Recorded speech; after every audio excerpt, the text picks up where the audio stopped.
All India Radio presents Morning News.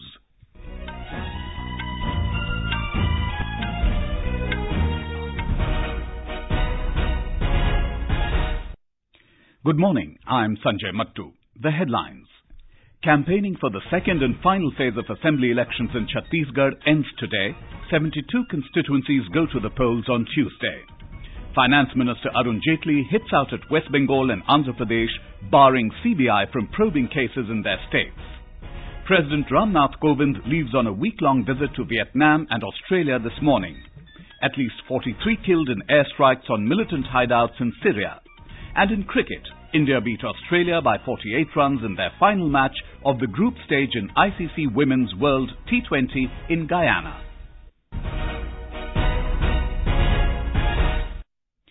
Campaigning for the second and final phase of assembly elections in Chhattisgarh will end this evening. Polling will be held in 72 constituencies spread across 19 districts on Tuesday. Leaders of many political parties have been campaigning to woo the voters in their favour. Prime Minister Narendra Modi is scheduled to address an election rally at Mahasamund today. BJP President Amit Shah and Congress Chief Rahul Gandhi addressed public meetings in the state yesterday. Our correspondent reports that 1,101 candidates are in the fray in the second phase. Campaigning is at peak now as canvassing is scheduled to end in 72 assembly segments spread over 19 districts of the state by 5 p.m. Prime Minister Narendra Modi will address an election meeting at Mahasamund today. Other star campaigners of BJP, including Rajnath Singh, Smriti Irani and Yogi Adityanath, will also hold election rallies. Senior Congress leaders and star campaigners Raj Babbar and Navjot Singh Sidhu are also canvassing in the state. Other parties and the candidates are also leaving no stone unturned to get support of the voters. Vikalp Shukla, AIR News, Raipur. In the first phase of assembly elections, polling was held in 18 Maoist-affected constituencies on the 12th of this month. In Madhya Pradesh, major parties have stepped up campaigning for the single-phase assembly elections on the 28th of this month to elect the 230-member House. Prime Minister Narendra Modi, BJP President Amit Shah, Union Finance Minister Arun Jaitley, Uma Bharti and other senior leaders of the BJP will address election rallies at various places today. Senior Congress leader Anand Sharma and SP leader Akhilesh Yadav are also scheduled to address rallies in the state. More from our correspondent.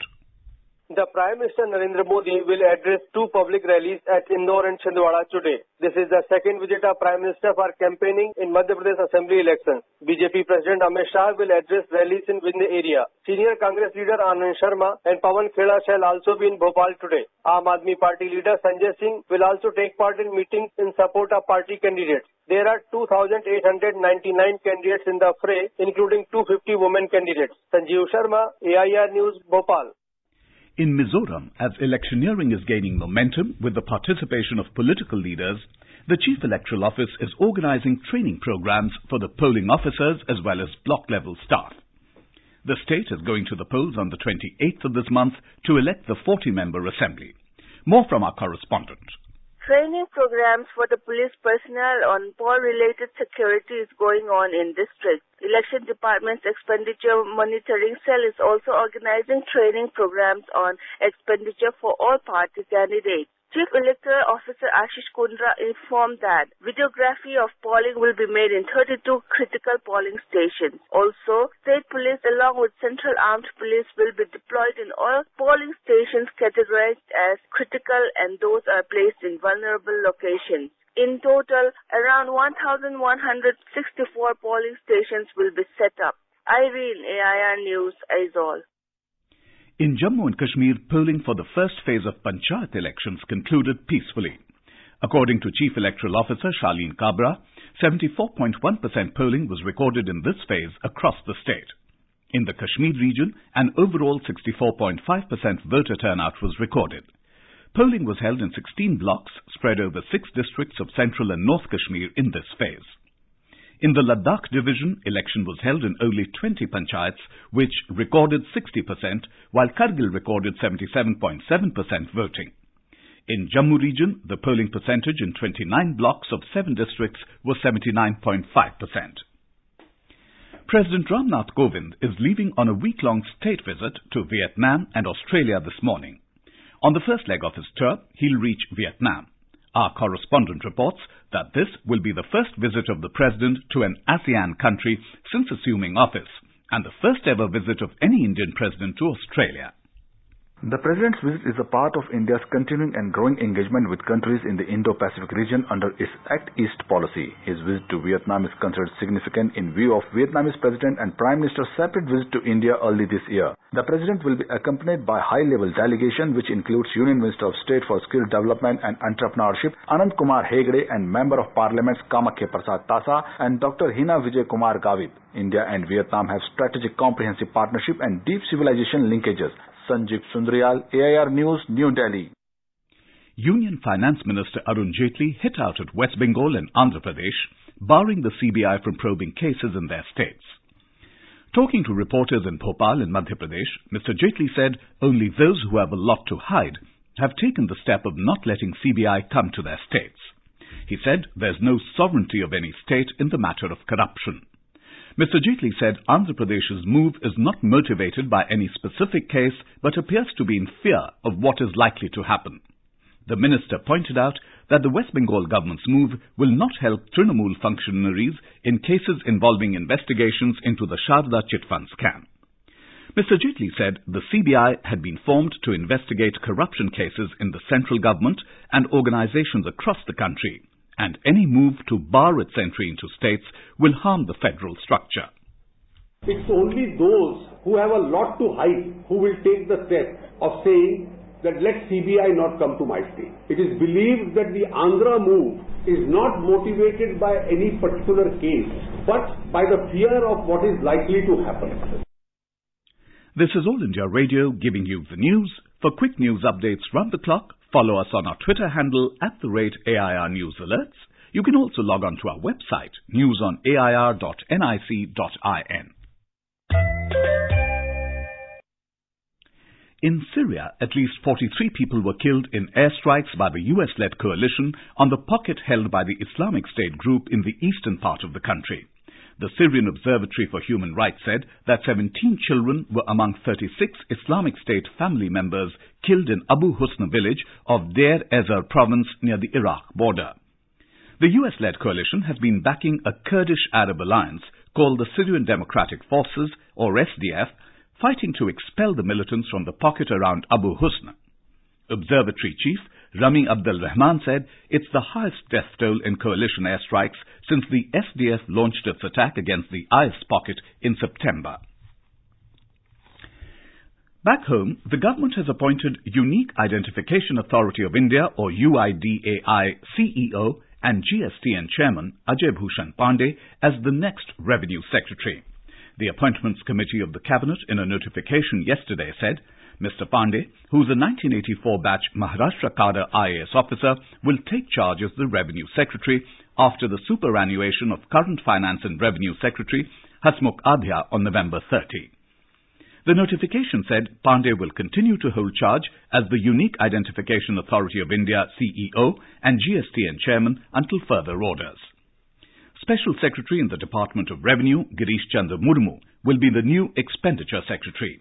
He'll take charge as the Expenditure Secretary after the superannuation of present Secretary Ajay Narayan Jha on January 31 next year.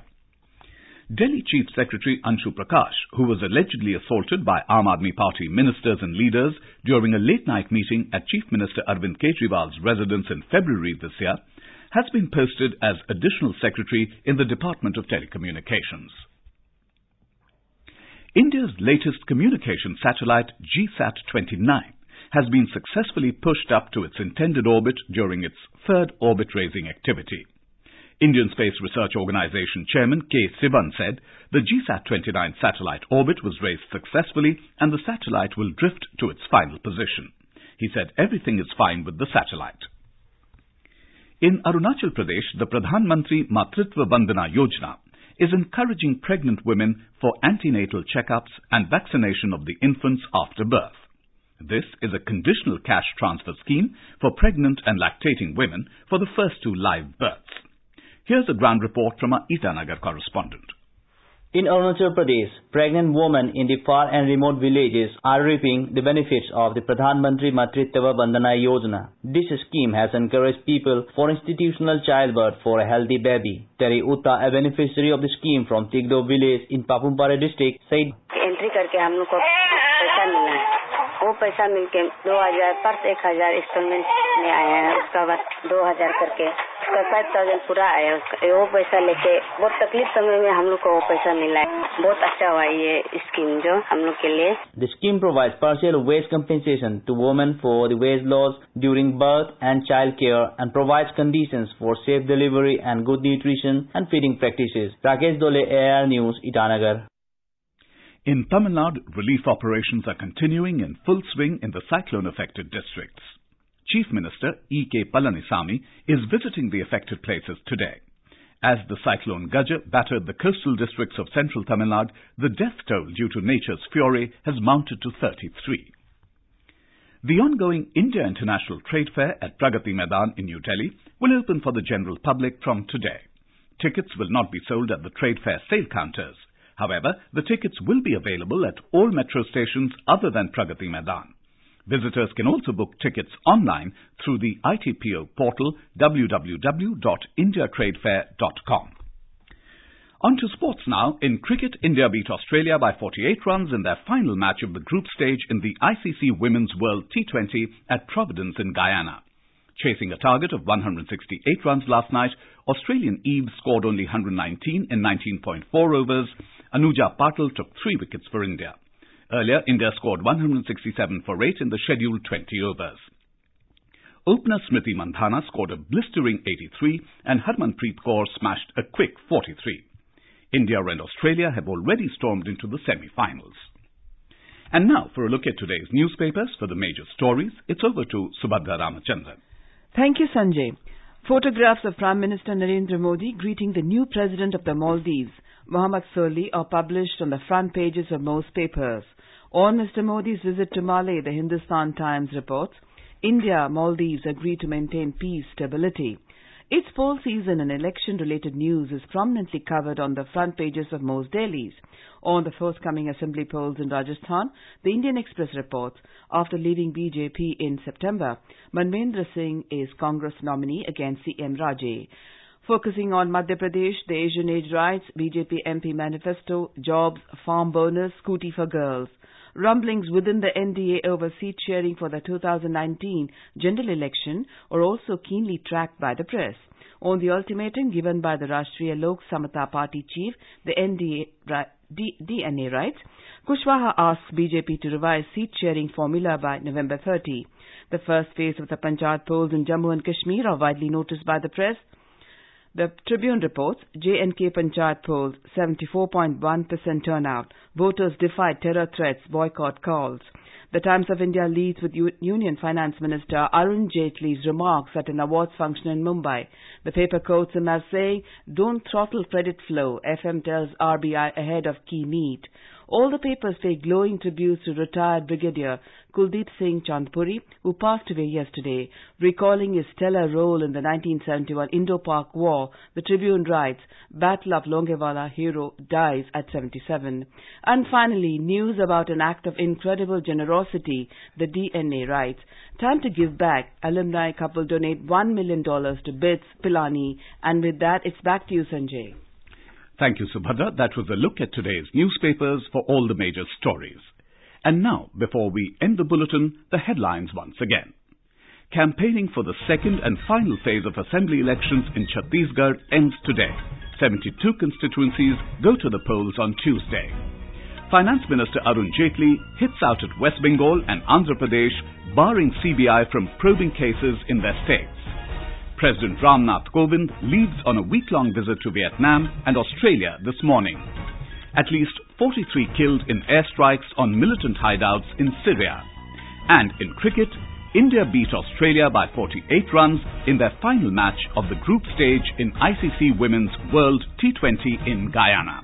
And for details of these stories and more, you can log on to our website www.newsonair.nic.in. And with that, we end the morning news. Have a nice day.